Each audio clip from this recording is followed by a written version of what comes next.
Bueno, ya hemos visto lo que es la curva de distribución normal, que era una curva que tenía esta forma y que me resultaba muy útil porque muchísimas de las encuestas que yo hago, si represento los datos, se ajustaban a esta curva. Entonces esta curva tenía en el centro un valor que es mu, la media poblacional, y también tenía un parámetro que era la desviación típica, que me servía para ver si una población pues tenía valores muy heterogéneos o muy homogéneos y concretados en torno a la media. Bueno, esto además se representaba de esta manera, ¿no? N, y entre paréntesis, primero va la media, coma, y luego va la desviación típica. Bueno, pues aquí está Carl Friedrich Gauss, no creo que lo haya pronunciado bien, era un matemático, un alemán, una bestia que hizo muchísimas aportaciones al mundo de la matemática, y entonces se decidió a encontrar una función que si la representara, se ajustara, o sea, que tuviera esta forma. Quería que esta curva, que servía para ajustar muchísimas encuestas, tuviera una forma de función matemática que se podía representar. Y lo consiguió, y la función es nada más y nada menos que esto, que es una barbaridad de función muy interesante, porque si os fijáis tiene por ahí el número pi, también tiene por ahí el número e, también considera la media y la desviación típica. Si os dais cuenta, pues esta función tiene por ahí los parámetros de media y desviación típica, de manera que en cada encuesta que yo haga, pues tengo una media y tengo una desviación, y entonces al representar, pues me saldrá una función de una manera o de otra, ¿vale? Entonces, características de esta función. En primer lugar, le salió bien porque es una función simétrica, que es lo que necesitábamos que fuera, igual a la derecha de la media que a la izquierda de la media. Es una función que tiene una asíntota horizontal, ¿vale? En torno al eje X, al eje horizontal, pues tiene una asíntota. Y luego la característica más importante, el área entre la función y el eje horizontal es igual a 1. El área que encierra esa función y el eje horizontal es igual a 1. ¿Y qué utilidad puede tener esto? Pues fijaos, si os acordáis, ¿cómo se calcula el área entre una función y el eje horizontal? Pues ni más ni menos que haciendo la integral. Entonces, si nosotros hiciéramos la integral entre menos infinito e infinito de esta función, que no os deseo que la tengáis que hacer, pero si tuviéramos que hacer la integral entre menos infinito e infinito de esta función, o sea, la integral de todo esto, resulta que el resultado daría exactamente 1. ¿Y qué utilidad que tenga es que ese resultado tenga 1? Pues significa que todo el área que queda por debajo de la función es 1, y entonces yo lo puedo equiparar a que eso es el 100% de la población, porque en definitiva toda la población está englobada debajo de esa función, ¿vale? Como en el ejemplo del vídeo anterior de la altura, midas mucho, midas poco o tengas una estatura normal, estás por debajo de esa curva. Entonces toda la población, el 100%, está dentro de esa curva, está representado en esa función. Entonces fijaos, un ejemplo, supongamos que en un determinado país la estatura de la población adulta sigue una distribución normal de media 170 centímetros y desviación típica igual a 12 centímetros. O sea, tengo una población donde la media de estatura es 170 centímetros y desviación típica 12. Mu es 170, sigma es 12, y ya sabéis que lo representamos ya a partir de ahora como n, y entre paréntesis, 170, 12, ¿vale? La media y la desviación típica. Bueno, pues entonces la fórmula que desarrolló Gauss sería así. ¿Veis que donde había desviación típica hemos puesto 12, donde había media hemos puesto 170? Si yo represento esa función, es una función muy difícil, pero si yo la representara saldría exactamente esto. O sea, la curva de distribución normal, que por cierto, ahora ya lo puedo decir, por eso mucha gente lo llama la curva de Gauss o la campana de Gauss, ¿vale? Porque Gauss fue el que desarrolló la fórmula que representa esta curva. Y entonces si os fijáis en esta función, exactamente en el centro está el valor de 170, como debería ser porque es la media, y luego pues es una curva que, fijaos, ¿cuánta gente mide 2 metros? Pues ya muy poquita, 2,10 ya ni te digo. Y por el otro lado lo mismo, ¿cuánta gente mide 1,40? Pues muy poco, y 1,30 casi nadie, ¿vale? Entonces es una curva, o sea, es una función que me vale para esta clase de curvas. Entonces, ¿qué porcentaje de esa población mide más de 170 centímetros? Me pregunto yo. Como aquí tengo la curva ya,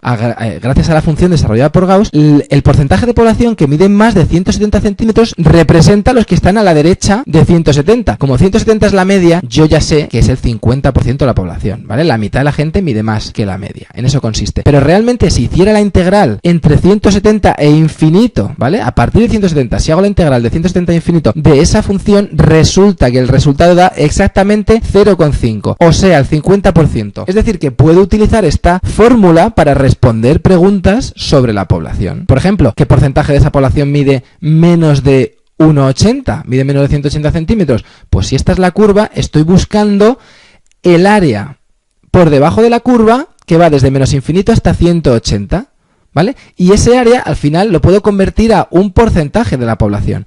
Si hago la integral entre menos infinito y 180 de la función, resulta que me da 0,7977. Pues yo utilizo este dato para saber que entonces el 79,77% de la población mide menos de 1,80. Es el porcentaje de gente que mide menos de 1,80. Claro, mucha gente mide menos de 1,80. Otra pregunta, ¿y qué porcentaje de esa población mide entre 1,65 y 1,90. O sea, ahora lo que me estoy preguntando es cuánta gente hay entre estas dos alturas. Entre 1,65 y 1,90, ¿cuánta gente hay? Pues deberíamos hacer la integral entre 165 y 190 de la famosa fórmula de Gauss. Y entonces si lo hiciera, me daría el resultado 0,6137. ¿Qué significa esto? El área de esa función entre 165 y 190 es 0,6137, o sea que un 61,37% de la población mide entre 165 y 190 centímetros. Y este es el uso que le damos a la función que desarrolló Gauss.